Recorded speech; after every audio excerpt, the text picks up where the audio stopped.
Nah, di sini adalah mengacu kepada ciri khasnya dan juga fokusnya dari Matius, Markus, Lukas, Yohanes. Yang pertama, Injil Matius seringkali di sana Yesus itu disimbolkan seperti singa. Itu lambang Yesus itu sebagai raja yang berkuasa. Raja yang powerful. Tuhan yang kuasanya unlimited. Makanya kalau kita perhatikan dalam Injil Matius masih banyak disinggung Matius pasal 1, Bapak Ibu cek di Alkitab. Di Matius pasal 1 kan masih banyak disinggung silsilah mulai dari perjanjian lama itu. Kenapa? Karena Injil Matius mau menjelaskan Yesus itu tidak ucuk-ucuk secara historis datang ke dunia ini. Tapi ada hubungannya dengan kitab perjanjian lama. Kehadiran Yesus ke dunia ini sungguh-sungguh nubuatan, rancangan, master plan-nya sudah ada di PL. Realisasinya di perjanjian baru. Jadi yang mau ditekankan oleh penulis Injil Matius dalam hal itu adalah ada korelasi yang kuat antara kitab PL dan PB. Ada hubungan yang kuat antara Yesus yang dinubuatkan dalam kitab PL benar-benar adalah Yesus yang lahir ke dunia ini. Dan tidak ada lagi Yesus yang lain yang akan lahir ke dunia ini seperti pertanyaannya Pak Peter tadi pagi. Sekalipun orang Yahudi tidak akan percaya Yesus yang lahir itu sudah ada gitu ya. Tapi bagi Alkitab PL dan PB jelas. Yesus yang sudah lahir itu sudah selesai. Itu sudah terrealisir. Itu sudah terjadi. Dan itu sudah ditata dengan sempurna dalam kitab perjanjian baru. Injil Matius banyak menegaskan tentang Yesus juru selamat. Mengapa? Karena orang Yahudi waktu itu sangat sulit memahami, sangat sulit menerima, sulit mempercayai. Yesus itu juru selamat. Sulit. Maka Matius menargetkan orang-orang Yahudi yang satu suku, satu bangsa dengan dia, satu agama, yang agama Yahudi dengan dia. Harus percaya. Yesus itu juru selamat. Maka itu yang dia jelaskan panjang lebar di dalam Injil Matius. Maka dia singgunglah tentang khotbah di bukit, ucapan bahagia itu, Bapak Ibu khotbah berbahagia, dan juga amanat pasal 28, 19 sampai dengan 20. Yang kedua Injil Markus. Seringkali Injil Markus melambangkan, mensimbolisasikan Yesus itu sebagai lembu sapi. Apa arti makna dari lembu sapi ini?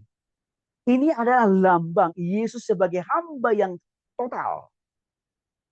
Mengorbankan dirinya sampai mati di kayu salib untuk ampunan dosa manusia.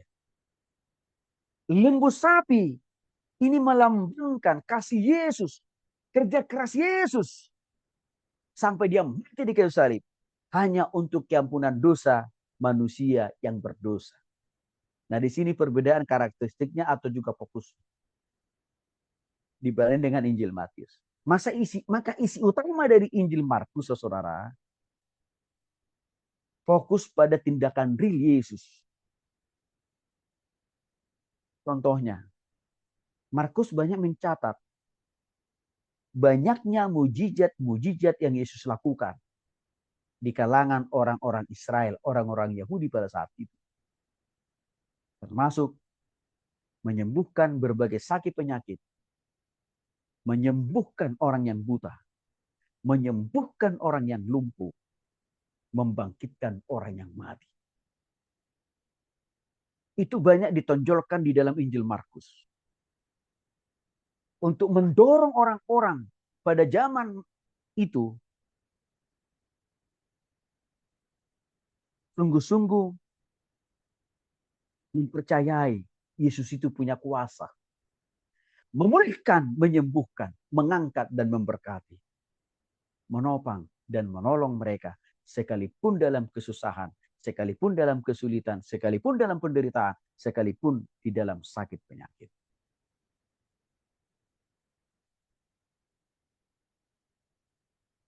Teks yang sangat terkenal dari Injil Markus, hubungannya dengan Yesus adalah Markus pasal 10:45. Yesus datang untuk melayani. Ini sebenarnya penting buat kita sebagai orang percaya dan juga sebagai hamba Tuhan, Bapak Ibu. Kita dipanggil dan dipilih oleh Tuhan untuk melayani, bukan untuk jadi bos. Sekali.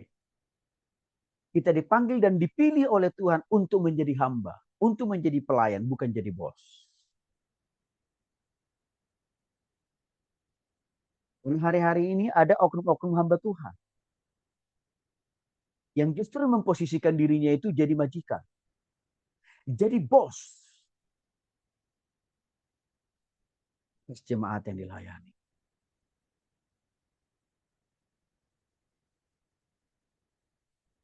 Maka dia tidak akan pernah lebih duluan mau menyapa jemaatnya. Dia tidak akan pernah lebih duluan mau menyalami jemaat. Dia selalu lebih berharap jemaatnya lebih duluan menyapa dia, bahkan menyalami dia. Udah salah. Injil Markus mengingatkan kita, kita ini hamba. Kita ini pelayan.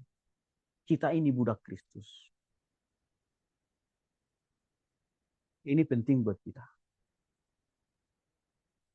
Lalu bagaimana dengan Injil Lukas? Di mana karakteristik atau fokusnya dibanding dengan Matius, Markus, dan Yohanes? Di dalam Injil Lukas, seringkali Yesus itu disimbolkan manusia sejati, sempurna. Ini mau menjelaskan bagaimana Allah yang berwujud roh yang tidak kelihatan itu datang ke dunia ini dalam wujud manusia sehingga menjadi real, konkret, nyata. Allah itu bisa dilihat oleh mata kepala, bahkan bisa dipegang oleh manusia pada zaman itu. Tujuannya di sini Allah mau mendekatkan dirinya supaya lebih mudah dipahami, dimengerti, supaya lebih mudah dikenali, dan juga kemudahan demi kemudahan itu mendorong manusia lebih cepat bertobat dan percaya bahwa Yesus yang ada di hadapan itu adalah Tuhan dan Juru.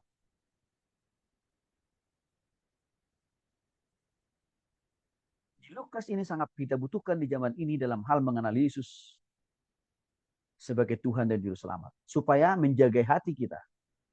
Nggak usah menyembah batu, nggak usah menuhankan batu, nggak usah menuhankan matahari, bulan dan bintang, nggak usah menuhankan kuburan, makan tugu, pohon-pohon besar. Apalagi nggak usah juga menuhankan datu, termasuk paranormal. Karena Allah kita itu jelas, raut wajah, bentuknya.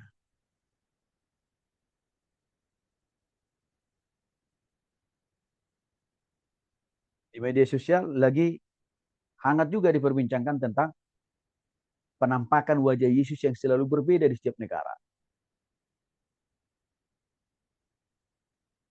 Yang paling terkenal wajah Yesus itu adalah hasil tulisan dari Leonardo da Vinci. Itu yang umum. Kita tempel di rumah kita. Atau di gereja kita kan Bapak. Itu hasil karya Leonardo da Vinci. Tapi kalau di negara-negara lain Bapak Ibu, untuk wajah Yesus itu tidak selalu sama dengan apa yang dilukiskan oleh Leonardo da Vinci. Di Ethiopia, poster Yesus itu dilambangkan wajah warna kulit seperti orang Ethiopia. Saya ini perlu klarifikasi ya. Perlu saya jelaskan. Poster Yesus yang berbeda-beda di setiap negara. Karena pelukisnya juga berbeda-beda. Raut wajah Yesus yang diperankan berbeda-beda di dalam film Yesus yang berbeda-beda versi. Saya perlu ingatkan, saya perlu sampaikan kepada Bapak Ibu Saudara. Itu tidak bisa kita jadikan satu-satunya ukuran. Bahaya wajah Tuhan kita Yesus Kristus. Beginilah 100%. Tidak bisa. Maka jangan menuhankan poster itu. Jangan mempertuhankan foto itu. Maka kita tidak perlu harus berdoa di hadapan poster atau foto Yesus. Tuhan Yesus. Tidak usah. Ini poster tadi. hanyalah salah satu visualisasi pribadi Leonardo da Vinci tentang wajah Tuhan. Yang artinya apa? Lukisan yang dibuat oleh Leonardo da Vinci itu subjektif. Yang artinya apa? Belum tentu 100% raut wajah warna kulit Yesus seperti yang dilukiskan oleh Leonardo da Vinci nanti kita jumpai di surga. Belum tentu.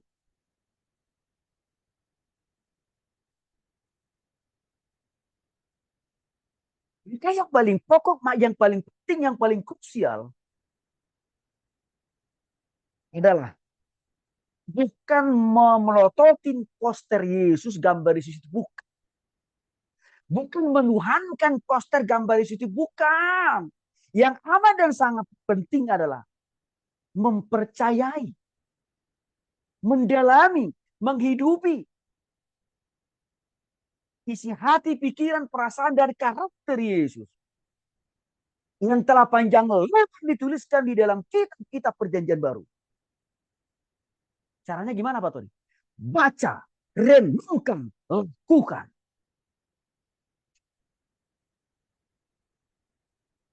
Itu yang harus kita prioritaskan.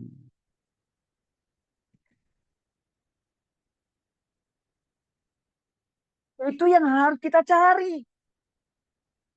Jadi nggak usah cari gambar poster Yesus yang paling terganteng. Menurut para pelukis-pelukis yang ternama, Anda usah.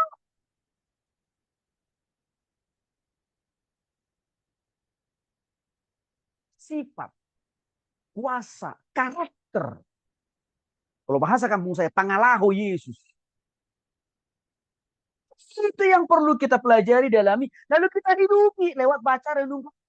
Tuhan Bapak ini. Itu yang paling penting.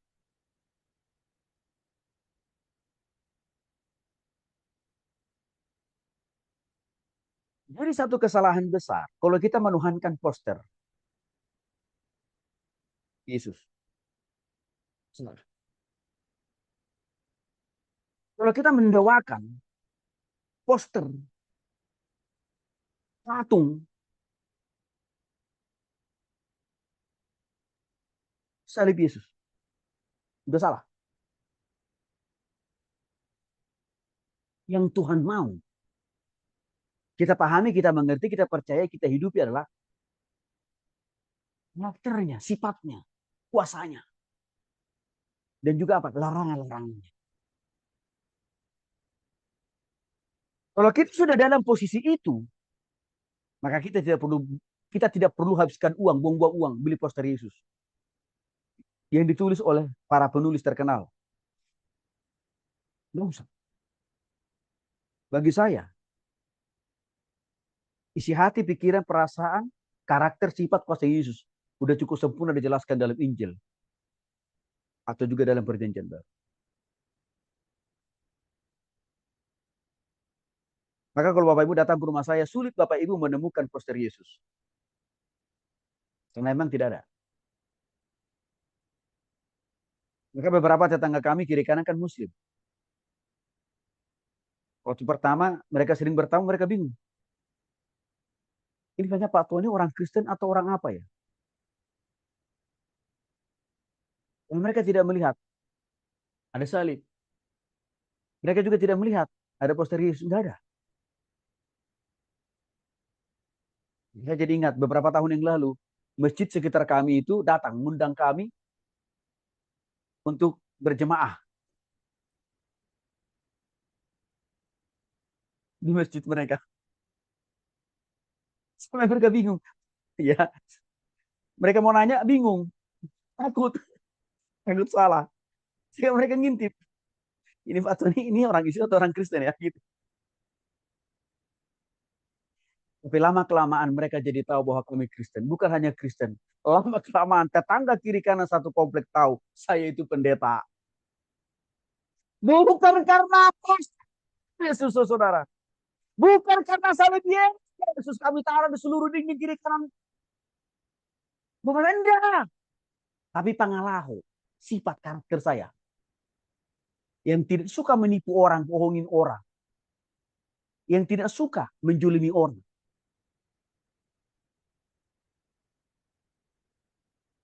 Itu yang membuat mereka tahu, oh rupanya Pak Tony ini orang Kristen toh.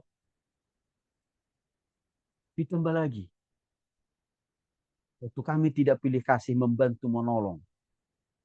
Kenapa? Memberikan mereka makan, minum, pakaian gratis.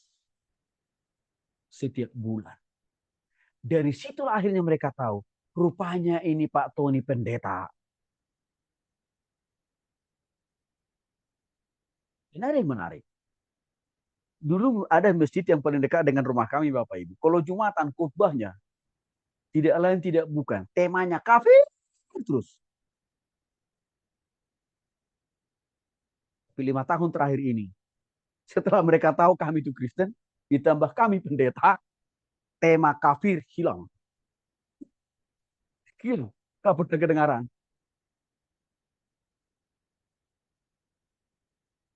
Kalau dulunya temanya tidak pernah berubah. Dari awal Nabi mereka datang. Tidak lain kafir terus. Mereka dikenal oleh orang lain. Pengikut Kristus. Anak Tuhan. Bukan karena memajang poster Yesus. Patung Yesus. Salib Yesus. Di rumah kita, di gereja kita. Bahkan bukan karena kita memakai tato. Bapak Ibu tahu tato ya? Di dada depan Yesus, di punggung Bunda Maria. Kita dikenal. Pengikut Kristus. Sifat perilaku karakter.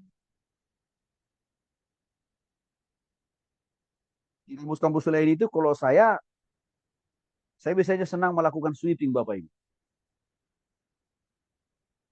Karena seringkali mereka yang dari daerah bangga jadi orang Kristen dengan simbol dengan tanda apa?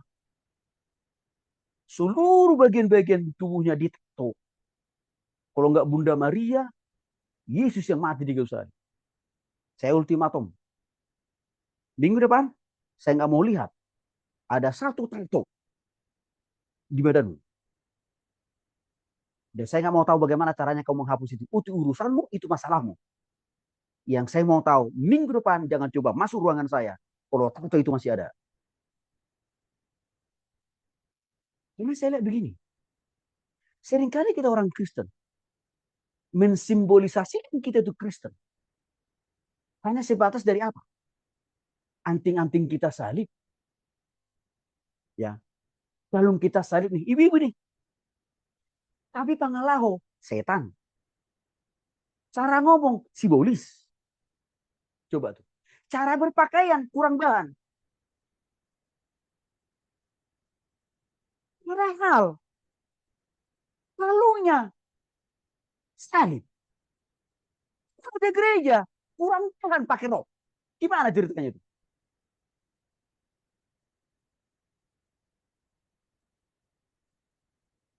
Yang Tuhan Yesus butuhkan, perlukan dari kita.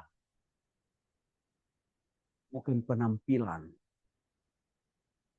tapi karakter dan perilaku dan perbuatan totalitas hidup.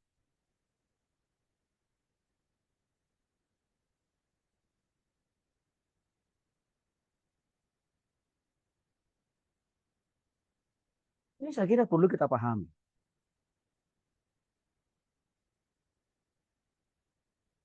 Ini teks yang sangat terkenal dalam Injil Lukas, di dalam Lukas pasal 15 dan juga pasal Lukas pasal 10. Saya sudah singgung tadi tentang anak yang terhilang. Dan juga orang Samaria yang murah hati. Kenapa ini menjadi terkenal di dalam Injil Lukas? Karena perumpamaan anak terhilang menggambarkan Yesus selalu mencari, Yesus selalu memburu orang-orang yang berdosa, orang-orang yang belum mengenal dia untuk dia selamatkan.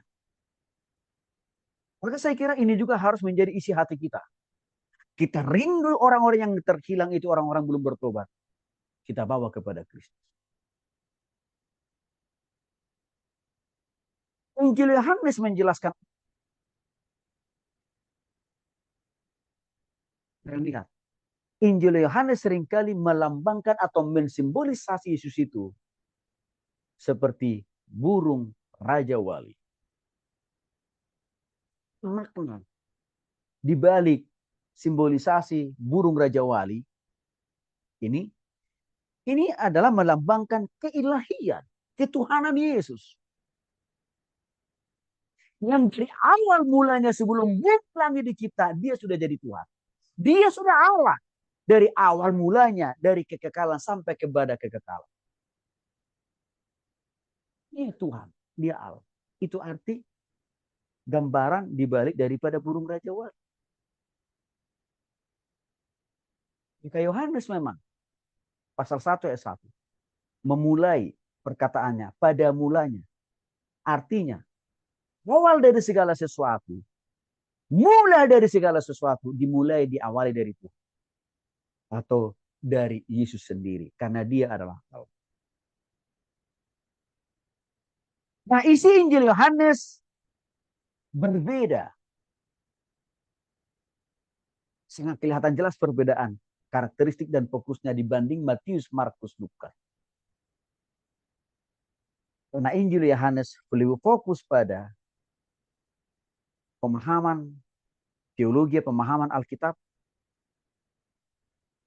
yang menggambarkan, menjelaskan ketuhanan Yesus, kealahan Yesus. Sedangkan Matius, Markus, dan Lukas tidak banyak menjelaskan ketuhanan Yesus atau kealahan Yesus. Tidak, kecuali dalam Injil Yohanes. Tapi intinya, saudaraku, dari perbedaan karakteristik dan fokus keempat Injil ini, semakin memperlengkapi kita menghadapi setiap orang, menghadapi setiap konteks audiens yang akan kita injili. Mereka masuk kategori yang mana? Maka kita bisa memilih. Apakah kita mau memilih? Kalau kita berhadapan dengan tipe-tipe cara berpikir orang Yahudi, ini yang tidak percaya Yesus itu juru selamat, maka kita pakai Injil Matius. Kalau kita berhadapan dengan orang-orang yang susah, orang-orang miskin, ya, yang hidup dalam penderitaan, yang kurang beruntung istilahnya, maka kita bisa pakai Injil Markus. Yesus datang untuk menghibur dan berikan penghibur. Kalau kita mau bertemu dengan orang-orang, audiens yang dihadapi oleh penulis Injil Lukas, ya, orang-orang kelas menengah ke bawah ini, maka kita bisa pakai Injil Lukas. Kalau kita berhadapan dengan orang-orang yang meragukan ketuhanan Yesus, kealahan Yesus seperti di zaman sekarang, maka bisa kita memakai Injil Yohanes. Jadi sebenarnya, keempat Injil ini memperlengkapi kita. Yang pertama secara pengetahuan, ya,